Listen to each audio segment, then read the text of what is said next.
do some similar things for the OFL convention in our full employment policy paper that I drafted. And I really think there's more to be said around the issues of debt deficit, how you affect interest rates, how much real effect can you have.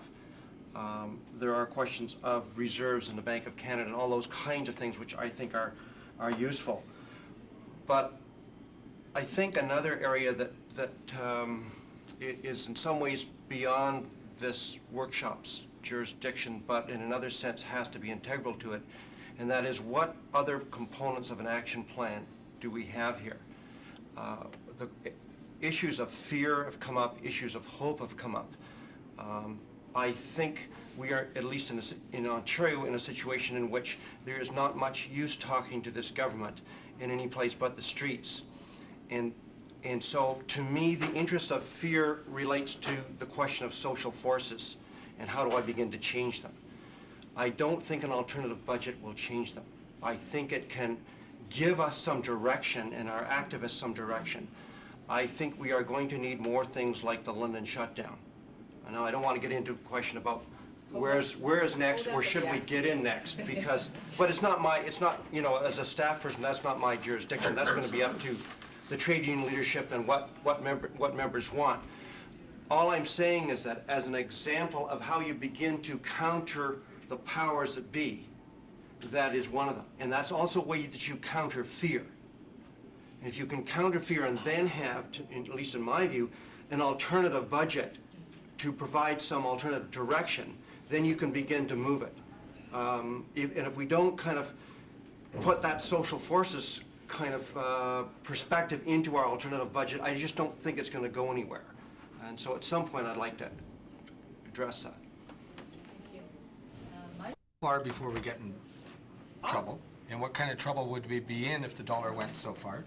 Because I'm sure in a workshop that's the first thing that somebody's going to ask, because even though we talk about the fear that people have of their security and everything else, there's a whole bunch of fears out there, is if you do something here, it's going to affect something drastically over there. We're all going to collapse, and you know, everything will be destroyed. And so, you know, like those are just myths out there. And like one of them, you know, like how far can the dollar go before we get in real big trouble? You know, there's always the, if you were to do something really radical, there's always a chance that speculators would simply pick up and run with, you know, take their money out of the country, basically. This is not radical. This is kind of incremental, it's sensible, it's within the experience of Canada, it's within the experience of the US, to expand money supply in the way we're doing it at a time when there's really not much inflation in the system at all. So there would be a drop. We actually think it would come back after a while. The dollar would probably come back up to 73, 74 within a year or two. It wouldn't be a big problem if expected to collapse. So there's no, it's like Quebec separation. I mean, it's people making money, and they'll continue making money, and there may be some temporary hiccups, but by and large, if they're making money, they're going to keep their money here. And this program actually raises profits. When we run it through... It's been run on the Canadian dollar when our interest rates have been high. If I understand it, the document doesn't say that the central bank should just forget about the value of the Canadian dollar on this. Or let it plummet. That's not being argued. What's being argued is that there are other considerations. Industries, more investment means fewer jobs in almost all cases. How do you balance that off? Have you dealt with that at all in this model? I think so. Maybe not adequately, but we try. I mean, for instance, most of those industries that you mentioned, the influence of job creation would be on research and development. And there is a close relationship between research and development expenditure and expansion of telecommunications, high-tech industries. New ideas, new products, not necessarily all job shedding. I mean, if you go back 10 years, the number of people working in that sector... It's actually gone down. It's gone down where new technologies have replaced old technologies, but the new products that are being used and manufactured have created jobs. So I mean, it's a question of balancing, and the focus on what we would be doing would be on research and development, and not so much for job shedding, but on product diversification and that kind of thing. Have you looked at all at some kind of penalty for social dumping? Because that's really what a lot of these companies are doing. In order to make more money, they're investing and shedding jobs, often in communities where there's no other alternatives, and then complaining because these people are on welfare. And what effect would that have? Yeah, no, we haven't. By the way, I'm not necessarily recommending that. I want to know what the problems would be Yeah, no, I if understand. we did that. I mean, Okay, Zara, I want to ask you about your students. You represent students in Alberta and across the country. What do you think of what's happening right now with federal government policy in the area of education? I think that the government is moving towards a sort of agenda which is privatizing education. And that move is creating a system, a two-tiered system for students where inequities are being announced, are furthering the gap between the rich and poor. Right now, education has its accessibility problems as it is. I think that we need to move away from this privatization, because without making education accessible, we move towards a society where the public's not informed, they're not educated, they don't have that critical analysis to uphold a sort of democratic government or democracy within society. And that's really, really important. And I think it's important for people to realize that Take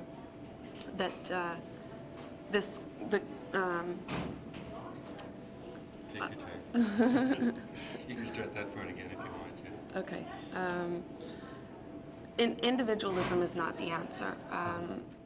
Collectivization of resources towards equitable policies benefit more people than just individuals. This sort of lean towards a corporate agenda is encompassing a lot of people's view of education. And education's not a job placement program. It's a place where people learn about the bigger picture, and so that choices become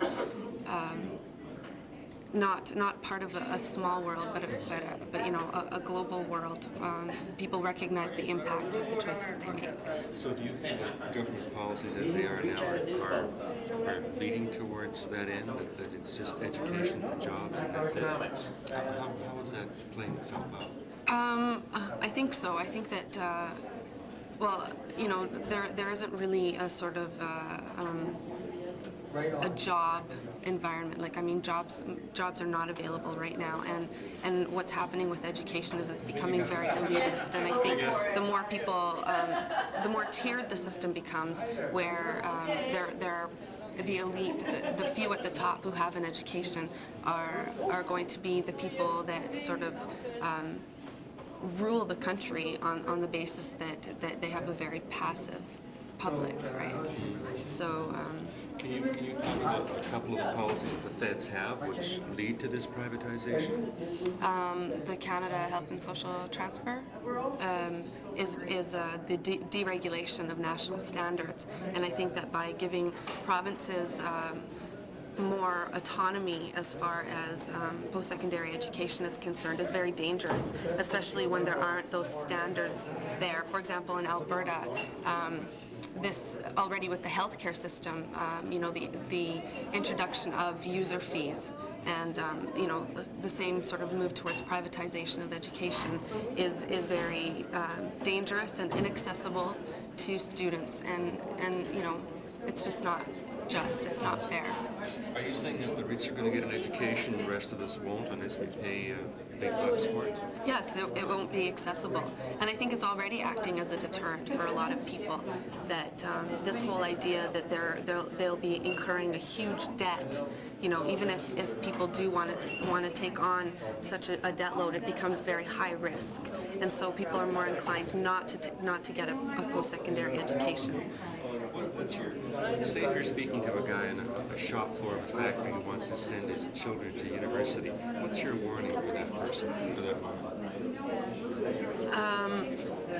I think that my warning would be, you know, if you don't actively participate in the formation of these policies or speak out against these policies that the government is trying to introduce, that you'll be taking on quite a debt, and that it would not be. It would not be very accessible, and You want to try to say that in a simpler way if you can? I'm getting too much noise here. Yeah, let's wait till this. I think that as education becomes more expensive, it's going to be very. Okay. So what do you have to say to people who are on the verge of, you know, starting to think about putting their kids into university or getting a good education? I think that they need to become more active participants in policy formation or speaking out against policies which affect the accessibility of education, because, you know, as the saying goes, if you're not a part of the solution, you're part of the problem. And what is the problem? The problem is that our government seems to have an agenda which is heading towards privatization, where individuals take on the burden of education, which actually benefits more than just the individual. And why is that a problem? Why is what a problem? Why is it a problem that individuals have to take on more of the debt? It's a problem because it's inaccessible to every individual. It'll only be accessible to some individuals, those that can afford an education, and for those that it's not high risk to take on a significant debt load. Thank you.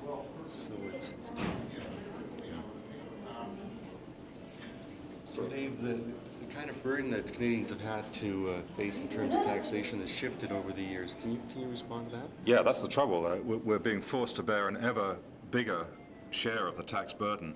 I mean, for instance, in the 1960s, there was a Royal Commission that said that the rich simply weren't paying their fair share.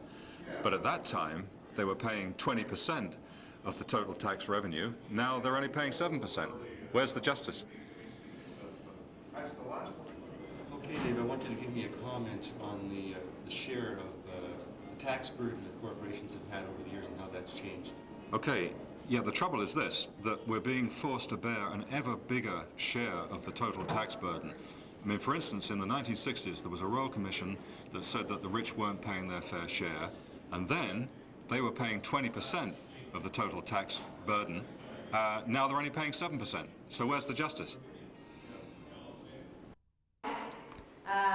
Certainly that's where I got to know her. We got to know each other even better during the Charlottetown Concord debate. Not on the same side.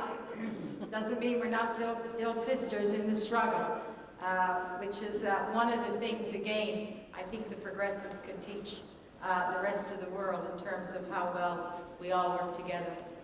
When we decided how to divide up the day into education, Sister Judy Reddick.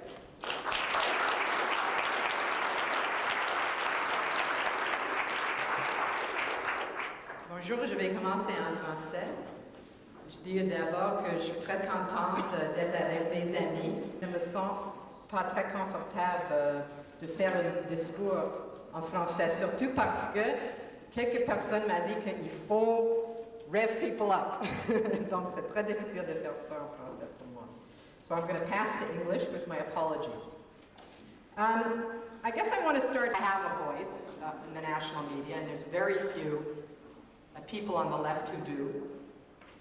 In fact, it leads to some bizarre experiences. The other day I was having dinner with my niece and nephew, and who should be at a table nearby but Hugh Segal.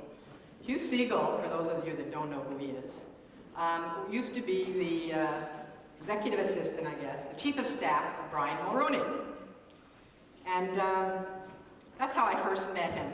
And we were in great television, and you're the closest thing to a red Tory left in the media. Congregations saying that they felt it was a responsibility of their congregations to go out into the community to see what was happening, to work with social agencies, to counter this war, what they called war on the poor, and to challenge the values that was turning people against the poor and undermining the sense of community that we have in Canada. And this was fairly major because the United Church hadn't sent such a letter out to its congregation since the Gulf War. And the right was apoplectic over this. The Globe and Mail, with their usual, I always say the Globe and Mail, appropriately named, with their usual chutzpah, I don't know if you understand that word, but nerve, gall, started an editorial by, "What a comfortable place it must be to be the moderator of the United Church." What a comfortable place it must be to be on the editorial board of the Globe and Mail. No one even knows who you are. But the fact that's interesting about this is not that the Globe attacked the United Church, which was predictable, but the response in the Globe letters to the editor. All the letters to the editor, I think but one, all the letters to the editor attacked the Globe and defended the United Church. Now, the Globe does not have a left-wing readership. So that's good. That's good. Because one of the things about Mike Harris and his crowd, and so on and so forth, and the let them eat cake attitude of the Klein government, is really starting to make people think. I believe that's true, and I think it's true in the media, and I'll come back to that. I've never seen demonstrations like this, not even during the anti-war days, not during the 60s. Every day there's another demonstration. Every day. Another sector, another demonstration, another action, the church. And it's not just in who are hit hardest by UI, the people who have the least job security in the country, the people who have the most to lose by fighting back are in the forefront of fighting against the attacks on UI and demonstrating all over the Atlantic provinces against those cuts and showing us the rest of the way.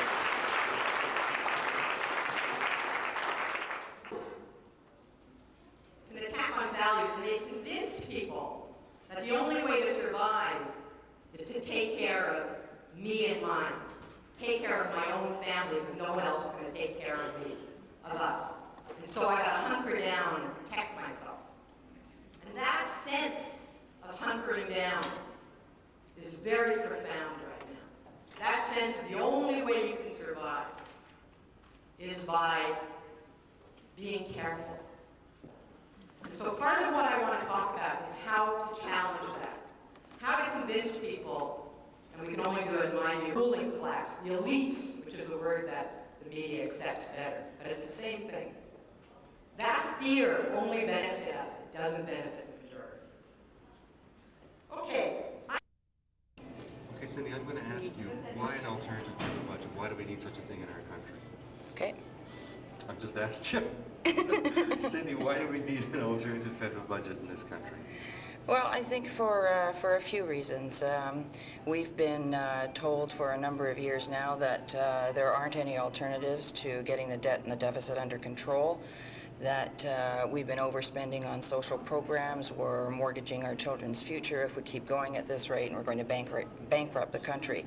And that's been a message that has been just hammered into the heads of Canadians. And when we try to counteract that, when we've tried to counteract that in the past, what we have been able to say is this is wrong. This isn't the way to go. And we've been criticized for not having alternatives. And so the answer back to us was, well, if there is an alternative, where is it? Show us. And so collectively, organizations like labor and social organizations said we've got to come up with some alternatives. There isn't just one answer to any problem that exists. And so the idea came about of putting together a budget that had not only alternatives, but that could be proven to be workable, to be credible, both in a technical way and in a practical way. And given the massive problems that face Canada today, the continuing high rates of unemployment, the depth and the growth and poverty in this country, people are hurting out there. And we believe that our alternatives will solve some of those massive problems instead of just ignoring them and saying there isn't any other way to do it. Mm-hmm, mm-hmm. You feel comfortable talking about what, say, the four main elements of the budget are this year as you understand them, or is it three main elements? I've forgotten which. Three. Three, okay.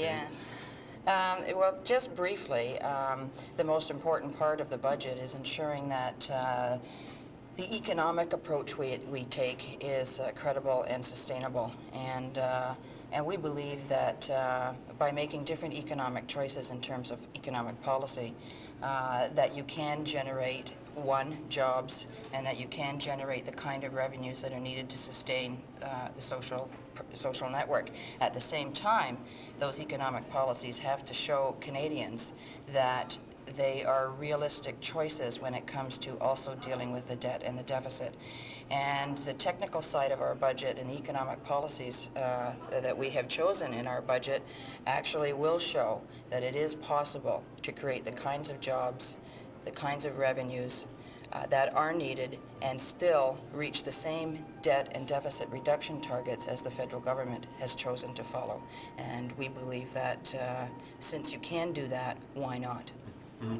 If you were speaking to a group of rank and file workers in a, say, auto plant, sorry.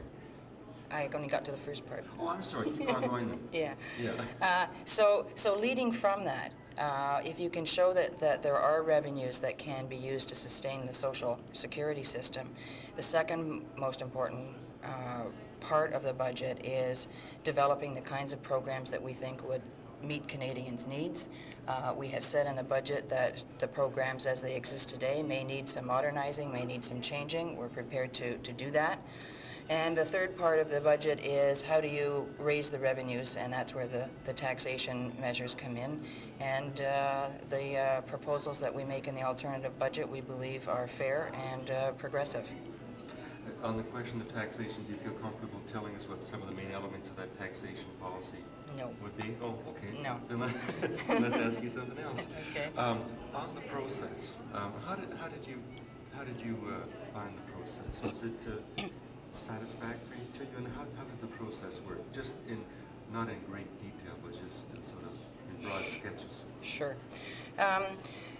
Choices, the group that has organized and conducted the consultation process, as you know, have done this kind of work for the provincial budget in Manitoba. And one of their strongest beliefs is that since a budget affects the daily lives, literally, of so many people, that public input and public consultation into defining what the budget ought to do and how you ought to get the budget to do that is very important. So when we decided to undertake the making of an alternative budget on the federal level, it was agreed that continuing the kind of consultation that Choices did in Manitoba was necessary to be undertaken at the national level. And so at the beginning of the process, discussion papers are prepared by the steering committee and by the Choices group in Winnipeg. And these discussion papers find their way into local organizations, public forums, community events, where people sit down and discuss, this is the direction that's going, that we think we might want to take, what do you think? And then that information is gathered and brought back to the steering committee. And then the steering committee would go through a process where they would evaluate, look at it, incorporate some of the ideas, change, perhaps even change emphasis on what things we might want to emphasize this year over last year and so on. And then that process, once that process is finished, there is some room to go back out to the community, such as a day like today, and say, this is where we think we've come based on the consultation we've had. And after today, the steering committee will get back together again, and we'll take a look at some of the suggestions that we've had today, and then we will get down to the business of trying to put numbers and dollars. And during that process is where you have the not only have the opportunity, but you must come to grips with what can we afford. So the organizations who are involved, in some cases, you have to make trade-offs, you have to scale back what you would otherwise have wanted to accomplish. And by the end of the budget process, what you have is a budget document that people support because it's been built through a consensus. That's excellent. That's great. Let's stop for a second here. Go. It's not it's not an argument. I guess what I'm trying to get across is There are costs to unemployment, okay? Service costs. There'd be less costs to a less deficit. Although, services aren't a big part of the deficit, are they? But certainly there'd be lower costs for the social safety net if people were working than if they wouldn't work. Yeah. Maybe that's the way to come at it. And you began to sort of say that in a way. Yeah. Do you want You're going to be able to fix this up, or do absolutely. you want to get someone who, if I... Well, let's finish with you. Okay. I'll probably get someone else too, between the two of you. It'll work. Okay. When you have high levels of unemployment, the need for social programs like unemployment insurance, like social assistance, other programs that help to minimize the effects of poverty are in much greater demand.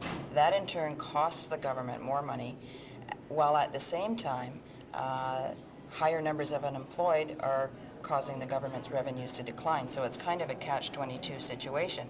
The more people who are unemployed, the less money the government gets, the less money it has to put into programs, and yet the demand for the services can increase, particularly in recessions, astronomically.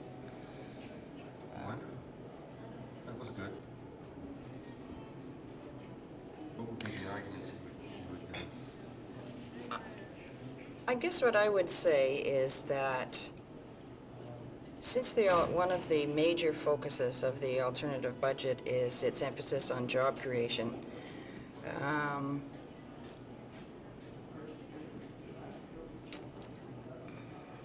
just let me think about this for a minute. The best source of economic and social security is a job. And one of the major focuses of the alternative federal budget is job creation. It recognizes that we cannot cut our way out of a debt and deficit problem, that the only way we can realistically resolve the problem with the debt and the deficit is to get as many people working as possible.